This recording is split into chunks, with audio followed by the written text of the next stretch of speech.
कहानी की शुरुआत आसमान से हजारों किलोमीटर ऊपर बसी एक रहस्यमयी दुनिया से हुई, जहां पहुंचना ही मौत को दावत देने जैसा था। फिर भी कुछ सैनिक अपनी जान दांव पर लगाकर वहां तक जा पहुंचे, लेकिन अगले ही पल उनका सामना उस दुनिया के सबसे खतरनाक और विशाल राक्षस से हो गया। जैक ने उसकी आहट महसूस की और तुरंत पानी में सिर डुबोकर छिप गया। तभी उसके सामने एक विशाल काय पैर दिखाई दिया, जिससे पास खड़ी भेड़ें डरकर भागने लगी। तभी राक्षस ने एक भेड़ को पकड़कर कच्चा ही निगल लिया। ये खौफनाक नजारा देखकर जैक बुरी तरह घबरा गया। उधर पेड़ के पीछे छिपा एक सैनिक पीछे मुड़कर राक्षस को देखने लगा, लेकिन तभी राक्षस ने नाक सिकोड़कर उसकी गंध पहचान ली। डर के मारे सैनिक फिर से पेड़ के पीछे छुप गया, पर राक्षस बड़े बड़े कदमों से उसकी ओर बढ़ने लगा। सांस रोके खड़ा सैनिक अब खुद को नहीं रोक पाया और अचानक भागने लगा, लेकिन अब बहुत देर हो चुकी थी। वो राक्षस की नजर में आ चुका था। उसने बिना वक्त गवाए पूरा पेड़ जड़ से उखाड़कर फेंक दिया। सैनिक जान बचाकर भागने लगा, पर उसकी छोटी टांगें उस राक्षस की लंबी टांगों के सामने टिक नहीं पाई। राक्षस ने तेजी से कदम बढ़ाए और एक ही वार में उसे बेहोश कर दिया। पहली बार इंसान को देखकर वह उसके पास झुका और गौर से देखने लगा। जैसे ही वह उसे उठाकर ले जाने वाला था, उसी वक्त कप्तान तलवार लेकर उसकी ओर दौड़ पड़ा और पूरी ताकत से तलवार राक्षस की एड़ी में घोंप दी। दर्द से तिल मिलाकर राक्षस पीछे मुड़ा, लेकिन अगले ही पल उसने हल्का सा पैर मारकर कप्तान को दूर फेंक दिया। फिर उसने अपने पैर में फंसी तलवार निकाली और दोनों सैनिकों को उठाकर खाने के लिए ले गया। दूर खड़ा जैक ये सब देख रहा था। उसी पल उसे एहसास हुआ कि वह यहाँ आकर कितनी बड़ी गलती कर चुका है। दरअसल कुछ समय पहले जैक को एक पादरी की मदद से कई जादुई बीज मिले थे, लेकिन जैसे ही उसकी गर्लफ्रेंड जो एक राजकुमारी थी जब जैक से मिलने आई, तभी उन बीजों में से एक बीज पानी के संपर्क में आते ही तेजी से बढ़ने लगा, जिससे अचानक पूरा लकड़ी का घर जोर जोर से हिलने लगा और नीचे से अजीब डरावनी आवाजें आने लगी। दोनों डर के मारे वहाँ से हिल भी नहीं सके और तभी अचानक जमीन फट गई और एक विशाल बेल घर को चीरते हुए आसमान की ओर बढ़ गई। ये देखकर राजकुमारी तुरंत भागने की कोशिश करने लगी, लेकिन तभी एक मेज उसके ऊपर गिर गई। जैक उसे बचाने के लिए आगे बढ़ा, लेकिन तभी बेलों ने उसे उछालकर घर से बाहर फेंक दिया। उसी पल एक लकड़ी का दरवाजा अचानक खुल गया और राजकुमारी को एक रास्ता दिखाई दिया, लेकिन जैसे ही वह बाहर भागने लगी, उसी समय बेल ने अचानक दरवाजा बंद कर दिया। राजकुमारी दरवाजा खोलने की कोशिश करने लगी, लेकिन दरवाजा जरा भी नहीं हिला। यह देखकर जैक ने बेलों को काटने के लिए तुरंत एक कुल्हाड़ी उठा ली, लेकिन तभी अचानक पूरा घर जड़ों समेत उखड़कर आसमान की तरफ बढ़ने लगा। ठीक आखिरी पल में जैक ने छलांग लगाकर किनारे को पकड़ लिया, लेकिन बेलें इतनी तेजी से बढ़ रही थी कि कुछ ही सेकंड में घर हजारों मीटर ऊपर पहुंच गया। जैक पूरी ताकत से कुल्हाड़ी चलाकर बेल को काटने लगा। जैसे ही बेल टूटी, राजकुमारी ने तुरंत दरवाजा खोल दिया, लेकिन अगले ही पल उसके पैरों के नीचे की लकड़ी टूट गई और हाथ पकड़ने के बावजूद वह 10,000 मीटर की ऊंचाई से नीचे गिरने लगा। जैक जादुई बैलों से फिसलते हुए जमीन की ओर बढ़ने लगा, लेकिन रास्ते में बेलों ने उसकी स्पीड को थोड़ा कम कर दिया और आखिरकार वह जमीन पर गिरकर बेहोश हो गया। लेकिन राजकुमारी की किस्मत इतनी अच्छी नहीं थी, क्योंकि बेल उसे अपने साथ आसमान के दूसरी तरफ ले गई। अगली सुबह जैक घबरा कर जागा और देखा कि सामने राजा खड़ा था, जो राजकुमारी को ढूंढ रहा था। ये देखकर जैक के होश उड़ गए और मजबूरी में उसने पूरी बात राजा को बता दी। जब जैक ने आसमान की ओर इशारा किया, तभी सबने देखा कि एक विशाल बेल सीधी आसमान को चीरती हुई ऊपर जा रही थी। जैसे ही राजा को सच्चाई का पता चला, उसने बिना एक पल गवाए सैनिकों की एक टुकड़ी जैक के साथ राजकुमारी को बचाने के लिए भेज दी। जल्द ही सब लोग उस बेल के सहारे ऊपर चढ़ते हुए बादलों के पार पहुंच गए। फिर कप्तान ने आगे बढ़कर एक तरफ से दूसरी तरफ स्लाइड करना शुरू किया, क्योंकि राजकुमारी तक पहुंचने का यही एक रास्ता था। मजबूरी में जैक ने अपनी बेल्ट उतारकर खुद को तैयार कर लिया, लेकिन जैसे ही वो आगे बढ़ने की सोच ही रहा था, तभी पास खड़े घुंघराले बालों वाले आदमी ने उसे जोर से लात मारकर आगे धकेल दिया। इतनी ऊंचाई देखते ही जैक की हालत खराब हो गई और बीच रास्ते में स्लाइड करते वक्त उसके हाथ अचानक छूट गए और वो सीधे नीचे जा गिरा। लेकिन किस्मत से बीच रास्ते में बेलों ने उसे थाम लिया। होश में आते ही वह बिना रुके फिर से ऊपर चढ़ने लगा। ऊंचाई पर पहुंचते ही मौसम पूरी तरह बिगड़ गया। चारों तरफ तेज तूफान और कड़कती बिजली थी। तभी अचानक एक झटकेदार बिजली सीधे एक सैनिक पर गिर गई, जिससे वह फिसल गया और बाकी सैनिक उससे टकराकर नीचे गिरने लगे। लेकिन आखिरी पल में एक सैनिक ने रस्सी को मजबूती से पकड़ लिया, जिसकी वजह से बाकी लोगों की जान किसी तरह बच गई। लेकिन जो सैनिक नीचे गिरे थे, वे अब हवा में लटके हुए थे। अगर उन्हें तुरंत ऊपर नहीं खींचा गया तो पूरी टीम खतरे में आ सकती है। तभी रेडरिक पास खड़े उसके साथी से बोला कि रस्सी काट दो। उस आदमी को यह आइडिया अच्छा लगा और उसने तुरंत अपने पैर से छुपा हुआ चाकू निकाल लिया। नीचे लटके सैनिक ऐसा न करने के लिए गिड़गिड़ाने लगे, लेकिन उसने बिना दया दिखाए रस्सी काट दी और लटके सैनिक 10,000 फीट की ऊंचाई से नीचे जा गिरे। किसी तरह बाकी बचे सैनिक ऊपर तक पहुंच गए और तब तक सुबह भी हो चुकी थी। जैक ने जैसे ही पीछे मुड़कर देखा, वह पूरी तरह हैरान रह गया, क्योंकि बादलों के ऊपर एक विशाल दुनिया मौजूद थी और यह नजारा देखकर सब लोग उस तरफ बढ़ने लगे। तभी कप्तान को जमीन पर ताजे पैरों के निशान दिखाई दिए, जिससे उसने अंदाजा लगाया कि राजकुमारी नीचे नहीं उतरी बल्कि यहीं कहीं है। और जब सब लोग गुफा से बाहर निकले, तभी सामने का नजारा देखकर कप्तान दंग रह गया, क्योंकि ये दुनिया उम्मीद से कहीं ज्यादा विशाल थी। थी। सभी लोग आगे बढ़ते हुए इलाके की जांच करने लगे। तभी उनकी नजर पेड़ों की टहनियों पर पड़ी। उन्हें वहाँ राजकुमारी के छोड़े हुए निशान मिले। उसी दौरान जैक को जमीन पर वही किताब भी मिल गई जो उसने राजकुमारी को दी थी। तभी उनकी नजर टूटी हुई टहनियों पर पड़ी और इसी से उन्हें अंदाजा हो गया कि राजकुमारी को कोई खतरनाक जीव उठाकर ले गया है। इसके बाद सभी लोग दो टीमों में बट गए और अलग अलग दिशा में राजकुमारी को ढूंढने निकल पड़े। रास्ते में जैक और उसके साथी एक नदी के पास पहुँचे जहाँ उन्हें मोटी ताजी भेड़ों का झुंड दिखाई दिया। कई दिनों से भूखे होने की वजह से उन्होंने एक भेड़ को पकाने का सोचा, लेकिन जैसे ही वे भेड़ पकड़ने की कोशिश करने लगे तभी गलती से पास में लगा हुआ जाल एक्टिव हो गया।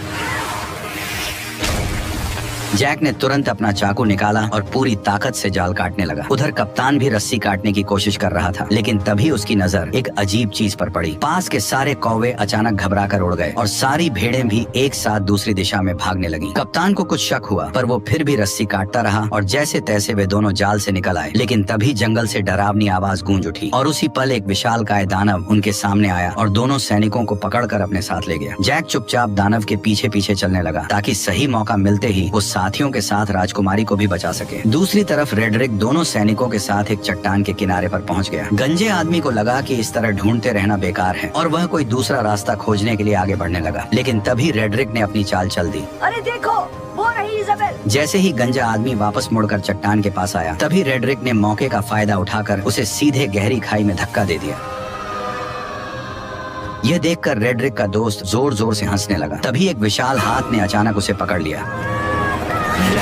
ठीक उसी पल पीछे से एक और पहाड़ जितना बड़ा दानव उसके सामने आ गया। रेडरिक डर के मारे वहीं जमीन पर गिर पड़ा और जल्दी जल्दी अपने बैग में कुछ ढूंढने लगा। लेकिन जैसे ही दानव उसे पकड़ने के लिए हाथ बढ़ाने लगा, ठीक उसी पल रेडरिक ने एक चमकता हुआ ताज बाहर निकाल लिया। ताज को देखते ही दानव वहीं रुक गए, मानो किसी अदृश्य ताकत ने उन्हें जकड़ लिया हो। दरअसल ये एक जादुई ताज था। जिसके हाथ में भी ये शक्तिशाली ताज होता, दानव उसकी हर बात मानने को मजबूर हो जाते। उधर जैक दानव का पीछा करते करते उनके ठिकाने तक पहुँच गया और वहाँ का नजारा देखकर वह हैरान रह गया, क्योंकि चारों तरफ खूबसूरत झरने और ऊंचे ऊंचे पहाड़ थे जो किसी स्वर्ग से कम नहीं लग रहे थे। वहीं पर दो सिर वाला दानव राजकुमारी को एक पिंजरे में कैद किए हुए था। फिर वह उसे बाकी दानवों के पास ले गया जहाँ सारे दानव इकट्ठा होकर उसकी तरफ देखने लगे। तभी वो दानव भी लौट आया जिसने कप्तान और उस मोटे सैनिक को पकड़ा था। उसने उन दोनों को लाकर पिंजरे के पास फेंक दिया। यह देखकर दो सिर वाले दानव को शक हुआ कि शायद और भी इंसान यहाँ मौजूद हैं। इसलिए उसने जमीन पर पड़े एक मोटे सैनिक को पकड़ लिया और उसकी गर्दन मरोड़कर उसे जिंदा ही निगल लिया। इसके बाद दानव ने उसके कवच को बाहर थूक दिया, पर जैसे ही वो दानव कप्तान को धमकी देने लगा कि वह राजकुमारी को भी खा जाएगा, तभी पास से एक आवाज आई जिसने सबका ध्यान अपनी तरफ खींच लिया। दरअसल वो आवाज किसी और की नहीं बल्कि उसी गद्दार रेडरिक की थी। उसके सिर पर पहने ताज को देखते ही बाकी सभी दानव तुरंत घुटनों के बल झुक गए और उसी पल उसका असली प्लान सबके सामने आ गया। वह सीधे दो सिर वाले दानव के सामने गया और उसे घुटनों पर आने का हुक्म दिया। उसके सिर पर ताज देखकर दो सिर वाला दानव मजबूरी में झुक गया और फिर रेडरिक उसके चेहरे पर पैर रखकर धीरे धीरे चलते हुए सिंहासन की ओर बढ़ गया और उसी पल से रेडरिक दानवों की दुनिया का नया राजा बन गया। उसने इंसानों पर हमला कर पूरी दुनिया जीतने का ऐलान कर दिया। उसकी बातें सुनकर दानव सेना बहुत ज्यादा खुश हो गई, पर दो सिर वाले दानव के दिमाग में कुछ और ही चल रहा था। उधर दानव ने कप्तान को पकाने के लिए उठाकर सीधे चिपचिपे आटे पर फेंक दिया। वह जितना छटपटाया उतना ही उसमें फंसता चला गया। तभी दानव आगे बढ़ा और उसने कप्तान के ऊपर मुट्ठी भर आटा पटक दिया। इसके बाद दानव ने बड़ी ही घिनौनी हरकत की।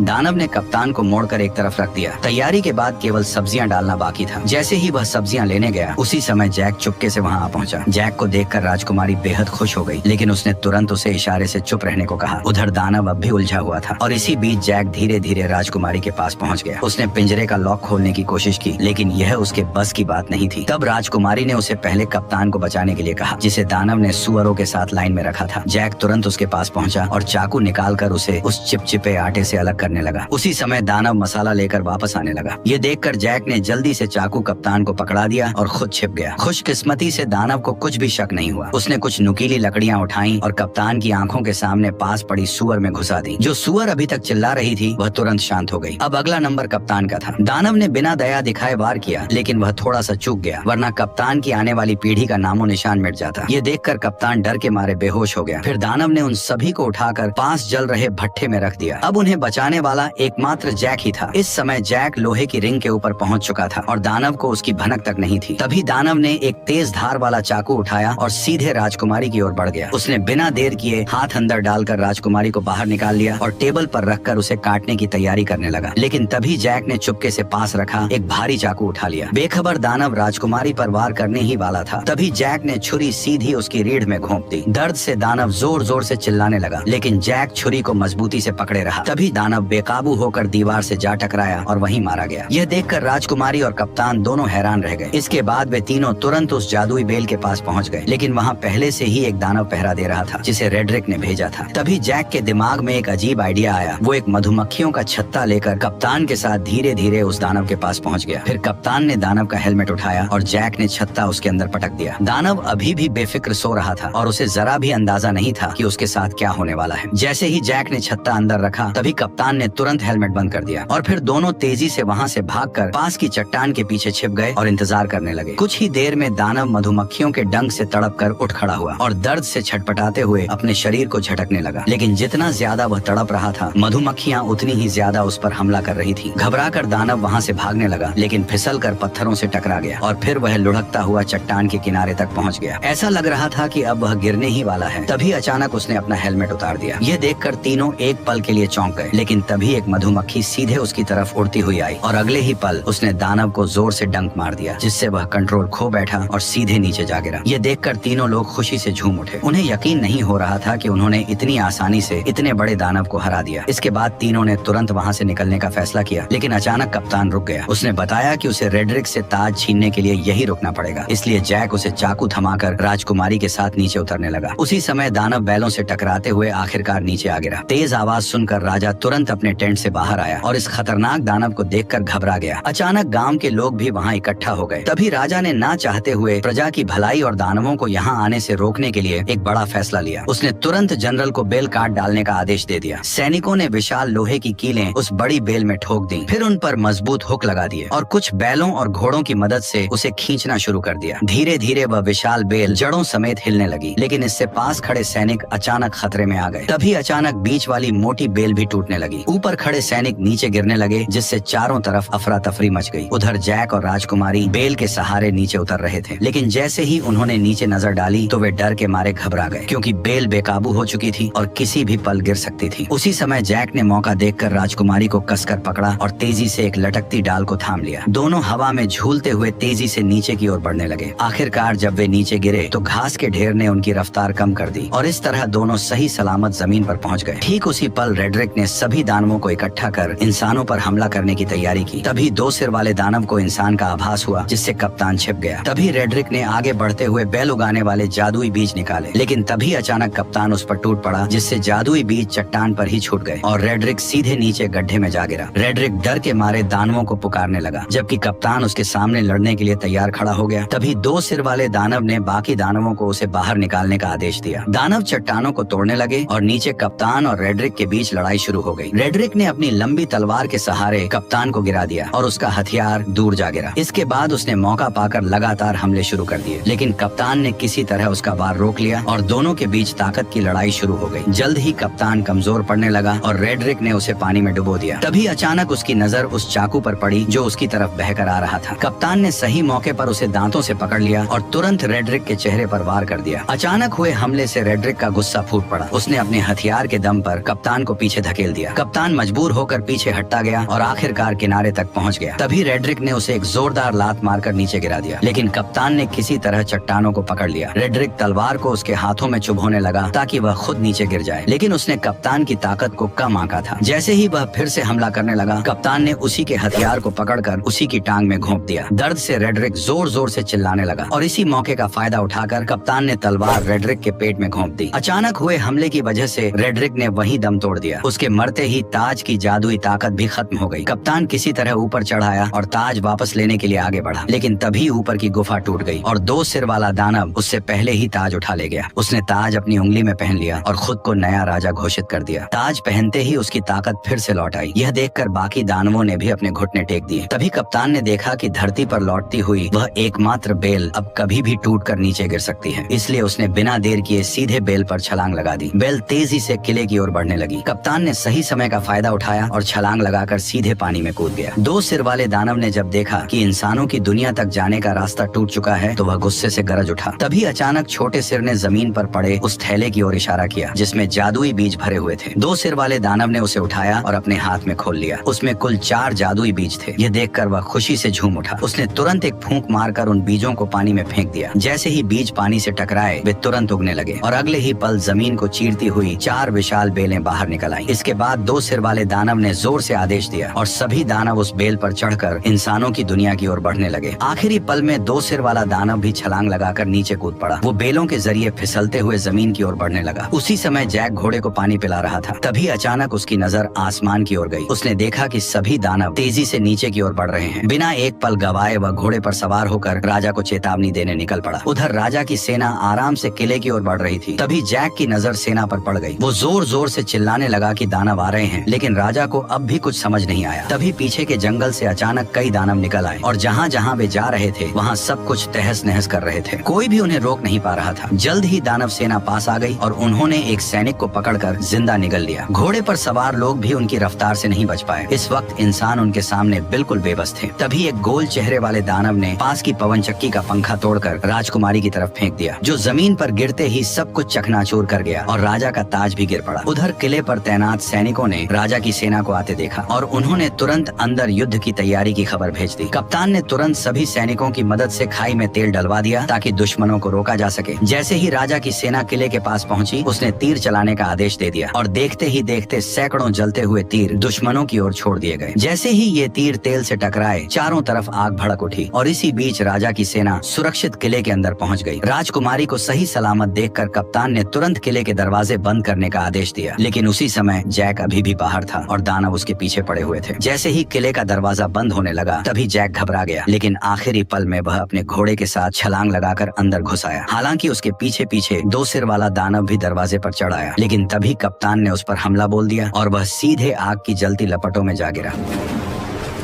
जल्द ही आग ने उसे पूरी तरह घेर लिया, लेकिन हैरानी की बात यह थी कि उसके अपने लोग भी उसे बचाने नहीं आए, बल्कि बस खड़े खड़े उसे जलते हुए देखते रहे। उधर लोग अभी आपस में बात ही कर रहे थे कि अचानक आसमान से एक बड़ा लोहे का घंटा तेजी से किले की ओर आया। उसने दीवार को ध्वस्त कर दिया और सीधे नीचे जा गिरा। इससे पहले कि कोई कुछ समझ पाता, अचानक युद्ध का बिगुल बज उठा। तभी 2 बड़े लोहे के हुक किले के दरवाजे की तरफ फेंके गए, जिन्हें दानव मजबूती से खींचने लगे। तभी इंसानों और दानवों के बीच खींचतान शुरू हो गई। असल में यह सब गोल चेहरे वाले दानव का प्लान था, जिसने और ज्यादा दानवों को बुलाकर किले के दरवाजे को तोड़ने का आदेश दिया। अंदर का माहौल पूरी तरह अफरा तफरी में बदल गया। राजकुमारी जैक को लेकर किले के अंदर की तरफ भागी। उधर बूढ़े राजा ने सभी सैनिकों को आदेश दिया कि वे दानवों को रोकने के लिए क्रॉसबो का इस्तेमाल करें। जल्द ही और भी दानव आ गए और उन्होंने पूरी ताकत से खींचना शुरू कर दिया। तभी कप्तान के आदेश पर सैनिकों ने कई सारे क्रॉसबो छोड़ दिए, जो सीधे लकड़ी के दरवाजे पर जा लगे। सटीक निशाना लगते ही सैनिक तुरंत क्रॉसबो गाड़ियों को पीछे खींचने लगे। किले की सेना टुकड़ियों में बट गई और राजा भी मदद के लिए आ गया। वो कप्तान से दानवों की कमजोरी पूछ ही रहा था कि तभी आसमान से एक जलता हुआ पेड़ गिरा, जिसने सैनिकों को अलग अलग बिखेर दिया।